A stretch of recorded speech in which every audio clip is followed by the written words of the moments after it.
नमस्कार. मी भाऊ तोरसेकर. तुम्ही बघत आहात प्रतिपक्ष. मित्रांनो, अमेरिकेतून मी परत एकदा रेकॉर्डिंग करतोय. आणि त्याचं कारण असं आहे की मी 7-8 दिवस बाहेर फिरायला गेलो होतो, रोड आयलंड वगैरे. आणि तिथे काय असल्या सुविधा नव्हत्या, आणि त्यामुळे रेकॉर्डिंग करता आलं नाही. आणि खरं सांगायचं तर मी बातम्या पण बघत नव्हतो. मला काय भारतात चाललंय याची अजिबात कल्पना नव्हती. आणि त्यामुळे विश्रांती तर विश्रांती, आपण बातम्या पण ऐकायच्या नाहीत इतकं बंधन मी पाळतो. आणि त्यामुळे मी बातम्या पण बघत नव्हतो. आता मी परतीच्या मार्गावर आहे, आणि त्या परतीच्या मार्गावर असताना परत एकदा वॉशिंग्टन DC ला आलोय. आणि त्याच दरम्यान महाराष्ट्रात विधान परिषदेच्या निवडणुका पूर्ण झाल्या, आणि त्याचे निकाल मी बघतोय. म्हणजे रात्री मुंबईतले किंवा भारतातले रात्रीचे 12 वाजून गेलेले असावेत असा माझा अंदाज आहे. आणि संध्याकाळी 12 तारीखला जे विधान परिषद निवडणुकीचे निकाल आले, ते बघितल्यानंतर मी माझं मत मांडावं असं मला वाटलं. आणि त्याचं कारण सरळ आहे. तुम्ही माझ्या विषयाचं शीर्षक बघितलं असेल तर तुमच्या लक्षात येईल की हे निकाल हे 1 महिन्यापूर्वीच्या लोकसभा निवडणुकीच्या निकालावर बोळा फिरवणारे आहेत, असं माझं प्रामाणिक मत आहे. आणि त्याचा खुलासा द्यावा याच कारणास्तव मी हा व्हिडिओ करतोय. विषय असा आहे मित्रांनो, की खरोखरच लोकसभा निवडणुकीचे जे निकाल लागले, आणि त्या निकालामध्ये फार मोठ्या प्रमाणावर काँग्रेसला किंवा महाविकास आघाडीला, उद्धव ठाकरेंना यश मिळालं, याचा जो बोलबाला गेला महिनाभर आपण ऐकतोय की 48 पैकी 30-31 जागा महाविकास आघाडीने जिंकल्या, आणि भाजपचा पुरता बोऱ्या वाजला वगैरे वगैरे. काँग्रेस हा महाराष्ट्रातला सगळ्यात मोठा पक्ष म्हणून जनतेने निवडून दिला वगैरे, आपण जे विश्लेषण ऐकत होतो त्याच्यावरून या निकालांनी विधान परिषदेच्या बोळा फिरवला असं माझं प्रामाणिक मत आहे. आणि ते मत तसं असण्याचं कारण मला वाटतं स्पष्टपणे आणि अगदी संगतवार मांडलं पाहिजे. ते कारण असं आहे की ही निवडणूक महाराष्ट्राच्या मतदारांनी केलेलं मतदान नाहीये, तर ही निवडणूक ही विधानसभेचे जे आमदार आहेत आत्ता, या आमदारांनी केलेलं मतदान आहे. आणि त्या आमदारांचं जे प्राधान्य आहे, त्या प्राधान्यावर हे निकाल लागलेले आहेत.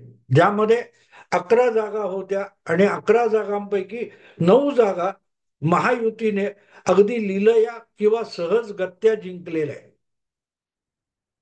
आता सहजगत्या जिंकल्याचं कारण असं आहे की बघायला गेलं तर 11 पैकी 8 जागा महायुती सहज जिंकू शकत होती, एवढी त्यांची आमदार संख्या आहे. पण दुसरीकडे 3 जागा जिंकणं महाविकास आघाडीसाठी अवघड होतं. कारण काँग्रेस हा पक्ष न फुटलेल्या आमदारांचा, आणि शरद पवारांची राष्ट्रवादी, आणि उद्धव ठाकरे यांची उभाठा शिवसेना, यांची जी आमदार संख्या आहे, ती आमदार संख्या ही 2 आमदार निवडून आणण्याची शक्यता होती. कारण काँग्रेसकडे आता त्या याच्यामध्ये तुम्हाला माहिती आहे, विधान परिषदेमध्ये प्राधान्य क्रमाची मतं असतात. आणि प्राधान्य क्रमाची मतं म्हणजे काय, तर कमीत कमी 23 मतं ज्याला पहिल्या क्रमांकाची मिळतील, पहिल्या प्राधान्याची मिळतील, तो निवडून आला. तर काँग्रेसकडे पक्की हक्काची 23 मतं होती. पण 23 पेक्षाही अधिक, जवळजवळ 10-12 मतं काँग्रेसकडे होती. पण ती मतं जर काँग्रेसने महायुतीच्या, आपला महाविकास आघाडीच्या मित्र पक्षांना दिली असती, तर त्यांची लोक निवडून येणं शक्य होतं. आणि त्याप्रमाणे उभाठा शिवसेनेचे मिलिंद नार्वेकर निवडून आले. पण दुसरीकडे शरद पवारांच्या पुरस्कृत असलेल्या शेतकरी कामगार पक्षाचे जयंत पाटील, जे दीर्घकाळ विधान परिषदेचे सदस्य आहेत, त्यांचा मात्र इथे पराभव झालेला आहे. आणि भाजपचा जो 5वा उमेदवार निवडून आलाय तो सहज निवडून येणं शक्य नव्हतं, पण भाजपने तिथे जुगार खेळला होता आणि तो जुगार यशस्वी झालाय. आणि म्हणून भाजपचे 103 105 काय आमदार आहेत असं असताना सुद्धा 5वा उमेदवार निवडून आला. आणि तो निवडून आणताना महाविकास आघाडीच्या आमदारांचं प्राधान्य हे महायुतीकडे झुकलेलं दिसतंय. हे या निवडणुकीच्या निकालाचं वैशिष्ट्य आहे. त्याला वैशिष्ट्य मी का म्हणतो तेही समजून घ्या. ते समजून घ्यायचं तर आपल्याला बघायला लागेल की भाजपच्याकडे 103 105 आमदार होते, तर त्यांची 104 आमदारांची मतं ही पहिल्या 4 आमदारांना मिळाली आणि 4 आमदार पहिल्या फेरीत निवडून आले. भाजपचा 5वा उमेदवार सदाभाऊ खोत हे प्राधान्य क्रमामुळे निवडून आले. म्हणजे त्यांना दुसऱ्या तिसऱ्या प्राधान्याची मतं जी मिळालेली आहेत त्यातून ते 23चा आकडा पार करून गेले आणि जिंकले. आणि दुसरीकडे जयंत पाटील जे शरद पवारांच्या राष्ट्रवादीची 12 मतं घेऊन तिथेच रडखडत राहिले आणि त्यांना 24चा टप्पा पार करता आला नाही. आणि ही गंमत असते मित्र, ही गंमत लक्षात घेतली पाहिजे. अर्थात त्यात प्राधान्यक्रमाने कोण आले याचं विवेचन तुम्ही इतर बातम्यांमध्ये विश्लेषणामध्ये ऐकलेलं असेल. माझा मुद्दा असा आहे की एकूण आकडे बघितले तर महायुतीच्या निवडून आलेल्या आमदारांना विधानसभेच्या साधारणतः 250 आमदारांचं प्राधान्य मिळालेलं आहे. आणि ते प्राधान्य माझ्या दृष्टीने आगामी विधानसभा निवडणुकीला डोळ्यासमोर ठेवून विचार करण्यासारखं आहे की या सगळ्या विधान परिषद निवडणुकीमध्ये 225च्या आसपास 224च्या आसपास आजच्या विद्यमान आमदारांना जर महायुती महत्वाची वाटत असेल तर ते आमदार आपल्या मतदान प्राधान्यातून सांगतायत की आगामी विधानसभा निवडणूक ही महायुतीसाठी सोपी आहे, महाविकास आघाडीसाठी सोपी नाही. आणि त्याचा अर्थ असा होतो की लोकसभेला जे काय झालं ते झालं, पण त्याच्यावर आजच्या विधानसभेत असलेल्या 224-25 आमदारांचा विश्वास नाही. त्यांना असं वाटतंय की आगामी विधानसभा निवडणुकीत आपल्याला महाविकास आघाडीचं तिकीट मिळालं तरी आपण निवडून येण्याची शक्यता कमी आहे. त्यापेक्षा आपण महायुती म्हणून जर तिकीट मिळवू शकलो तर आपल्याला नक्की परत विधानसभा निवडणुकीत जिंकता येईल असं ज्यावेळेला त्या आमदारांना वाटतंय.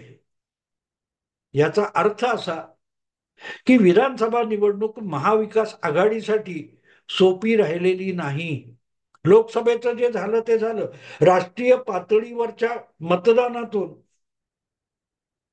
ते मतदान झालं, पण विधानसभेला तसंच मतदान होईल आणि मतदार हा महाविकास आघाडीला झुकतं मत देईल असं सामान्य आमदारांना, आजच्या आमदारांना वाटत नाहीये. आणि म्हणूनच या विधान परिषद निवडणुकीमध्ये आजच्या विद्यमान विधानसभेतल्या बहुतांश नव्हे तर जवळपास 225 आमदारांनी महायुतीला झुकतं माप दिलेलं आहे. थोडक्यात त्यांना आगामी विधानसभा निवडणुकीत महायुती जिंकणार असं वाटतंय, असा या निकालाचा अर्थ होतो. कारण लक्षात घ्या, असं आपण जे काही विवेचन लोकसभा निवडणुकीनंतर गेला महिनाभर ऐकतोय त्यामध्ये एक गोष्ट सातत्याने सांगितली गेली की मतदाराने शरद पवारांना कौल दिलाय, मतदाराने उद्धव ठाकरे यांना कौल दिलाय, मतदाराने काँग्रेसला कौल दिलाय. कारण लोकसभा निवडणुकीत काँग्रेसचे जवळजवळ 13-48 मधून 13 खासदार लोकसभेवर निवडून आले. याचा अर्थ मतदाराने, प्रत्यक्ष खऱ्या सामान्य जनतेने, मतदाराने काँग्रेसला या राज्यातला सगळ्यात मोठा पक्ष बनवलेला आहे. तर भाजप हा गेल्या 10 वर्षात महाराष्ट्रातला सर्वात मोठा पक्ष असल्याचा कौल जो मतदार देत होता त्याला मतदाराने झुगारलेला आहे. आणि म्हणूनच आता काँग्रेसचाच मुख्यमंत्री होणार असं खुद्द प्रदेश अध्यक्ष नाना पटोले यांना वाटत होतं. शरद पवारांनी 10 जागा लढवल्या आणि 8 जिंकल्या, याचा अर्थ सगळ्यात मोठा स्ट्राईक रेट शरद पवारांचा आहे असंही विवेचन आपण ऐकले. काँग्रेस हा 15 जागा लढवून 17 जागा लढवून 13 जिंकला, तर काँग्रेस सगळ्यात मोठा पक्ष झाला. उबाटा सेनेने 21 जागा लढवून 9 जागा जिंकल्या, तर तो सगळ्यात मोठा कौल त्यांना मिळालाय. थोडक्यात महाविकास आघाडी मधले जे 3 घटक पक्ष आहेत, त्या 3 घटक पक्षांना महाराष्ट्राच्या जनतेने मोठा कौल दिला, म्हणूनच ते 48 मधल्या 30 जागा जिंकू शकले. हे जे सगळं गणित मांडलं गेलं होतं त्याला विधान परिषद निवडणुकीने छेद दिलेला आहे. आणि म्हणून मी म्हटलंय की लोकसभेच्या निकालावर विधान परिषदेच्या निकालांनी बोळा फिरवला. आणि एक लक्षात ठेवा की आमदार जो आहे विधान परिषदेचा, तो आपल्या मतदारसंघाशी जवळ असतो. परत एकदा त्याला विधानसभेत निवडून यायचे, आणि ते निवडून यायचं असेल तर तुम्हाला माहिती की ज्या वेळेला निवडणूक जवळ येते तेव्हा या पक्षातले आमदार अनेकदा तिकडे जातात, तिकडचे इकडे येतात. आता लोकसभेच्या वेळेला तुम्हाला आठवत असेल की अनेक काँग्रेसचे ते अमर काळे होते, ते राष्ट्रवादी काँग्रेसमध्ये आले. शरद पवार अजितदादा गटातले निलेश लंके हे शरद पवारांकडे गेले, तिकडून लोकसभेची उमेदवारी मिळवली. पण प्रामुख्याने जो विधानसभेचा सदस्य आहे त्याला परत एकदा विधानसभेत निवडून यायचं आहे, आणि त्या दृष्टीने तो जेव्हा विचार करतो त्याचं प्राधान्य विधान परिषदेच्या मतदानामध्ये दिसतं. हे मतदान गोपनीय आहे, त्यामुळे एखाद्या अजितदादा गटाच्या आमदाराने शरद पवार गटाकडे मतदान केलं असेल तर त्याचा बबरा झाला नसता, किंवा पक्षांतर बंदी विधेयक किंवा कायदा त्याला लागू झाला असता असं बिलकुल नाहीये. तरीही तो अजितदादा गटाकडे राहिला, तरीही तो शिंदे गटाचा आमदार उद्धव ठाकरे गटाकडे न जाता उद्धव ठाकरे आपला शिंदे गटाकडे राहिला. याला फार महत्व आहे. आपलं गोपनीय मत हे आपल्याला पक्षांतर कायद्यात अडकवत नाही, हे माहिती असताना सुद्धा महायुतीच्या आमदारांनी महायुतीच्याच उमेदवारांना मोठ्या प्रमाणावर यशस्वी होण्यासाठी केलेलं मतदान हे म्हणून फार मोठं सूचक मतदान आहे. आणि हे आमदार हे आपापल्या मतदारसंघात काम करत असतात, सातत्याने आपल्या आमदारांच्या संपर्कात असतात. त्यामुळे मतदारांचा कौल कुठल्या बाजूला आहे हे त्यांना कार्यकर्त्यांकडून पाझरून मिळालेलं मत असतं. आणि त्यामुळे लोकसभेला जे मतदान झालं आणि ज्या प्रकारचे निकाल आले त्या प्रकारचे निकाल हे विधानसभेला लागतील. तसंच झुकतं माप सामान्य मतदार महाविकास आघाडीला देईल असं आजच्या विधानसभेतल्या आमदारांना वाटत नाही. याचा हा सुगावा आहे. आणि म्हणून मी म्हटले की लोकसभा निवडणुकीचे जे निकाल लागले ते लागले, पण विधान परिषदेच्या निकालांनी लोकसभेच्या निकालांवर बोळा फिरवला. याचा अर्थ त्या निकालाच्या आधारावर तुम्हाला आगामी 2, 2.5, 3 महिन्यांनी होणाऱ्या विधानसभा निवडणुकीच्या अंदाज बांधता येणार नाही. तसा कौल तो लागणार नाही याची ग्वाही विधान परिषदेच्या निकालांनी दिली आहे. आणि तुम्हाला मुद्दाम मला आठवण करून द्यायची की 2 वर्षापूर्वी बरोबर जून 10 आणि जून 20, 2022 मध्ये राज्यसभा आणि लोकसभा निकाल लागलेले होते. त्या मतदानामध्ये महाविकास आघाडीत असलेल्या पक्षांमध्ये आणि त्यांच्या आमदारांमध्ये जी मोठी उलथापालथ झाली होती त्याचा परिणाम तेव्हाच्या राजकारणावर झाला, आणि उद्धव ठाकरे यांना मुख्यमंत्रीपद सोडावं लागलं होतं, सोडावं लागलं. आणि ही बाब जर तुम्ही लक्षात घेतली तर तुम्हाला कळेल की आज सत्तेत बसलेली जी महायुती आहे त्या महायुतीला आपले आमदार इंटॅक्ट ठेवणं शक्य झालंय. आणि नुसते तुम्ही 105 यांचे, कोणाचे, भाजपचे 40 शिंदे गटाचे आणि 42 असं धरलं तर साधारणतः 190च्या आसपास महायुतीचे आमदार जातात. अधिक अपक्ष वगैरे धरले तर 200 क्रॉस होतात. पण 224 आमदारांची मतं ही या विधान परिषद निवडणुकीच्या निमित्ताने महायुतीच्या पारड्यात पडली. ती अर्थात थेट असतील, प्राधान्यक्रमाने असतील, कुठलीही असतील. पण एक गोष्ट मान्य करावी लागेल की आज विधानसभेत बसलेल्या आमदारांनी प्रचंड प्रमाणावर महायुतीला कौल दिलेला आहे. याचं कारण त्यांना आगामी विधानसभा निवडणुकीत मतदार हा महायुतीच्या बाजूने झुकणार आहे अशी खात्री पटलेली आहे. आणि म्हणून त्यांना विधानसभेत आपण महायुतीच्या तिकिटावर लढायचं आहे ही खुणगाट त्यांनी पक्की केलेली आहे. आणि म्हणून त्यांना कुठल्याही परिस्थितीत महायुतीच्या बाजूचं तिकीट मिळवावं असं वाटतं, असं हा निकाल विधान परिषदेचा सांगतो. ही बाब लक्षात घ्या मित्रांनो. राजकारण हे कसं बदलत असतं. तुम्हाला मी मुद्दाम एक आठवण म्हणून सांगेन की 2017च्या विधानसभा निवडणुकीमध्ये 2000 मला वाटतं 18च्या किंवा 17च्या विधानसभा निवडणुकीमध्ये राजस्थानात भाजपचं सरकार गेलं, काँग्रेसला बहुमत मिळालं. पण त्या विधानसभा निवडणुकीच्या वेळेला लोकांची एक अशी घोषणा होती की वसुंधरा तेरी खैर नाही, मोदी तुझसे बैर नाही. म्हणजे आम्हाला मोदी हा पंतप्रधान म्हणून हवाय, पण मुख्यमंत्री म्हणून आम्हाला वसुंधरा राजे नकोय, अशी घोषणा होती. आणि प्रत्यक्षात तसंच झालं. अवघ्या काही महिन्यानंतर, 4-5 महिन्यानंतर लोकसभेसाठी त्याच राजस्थानमध्ये मतदान झालं. तेव्हा भरभरून सगळ्याच्या सगळ्या 25 जागा मतदाराने भाजपला, म्हणजे नरेंद्र मोदींना दिल्या होत्या. अवघ्या 4 महिन्यामध्ये मतदानामध्ये केवढा फरक पडला.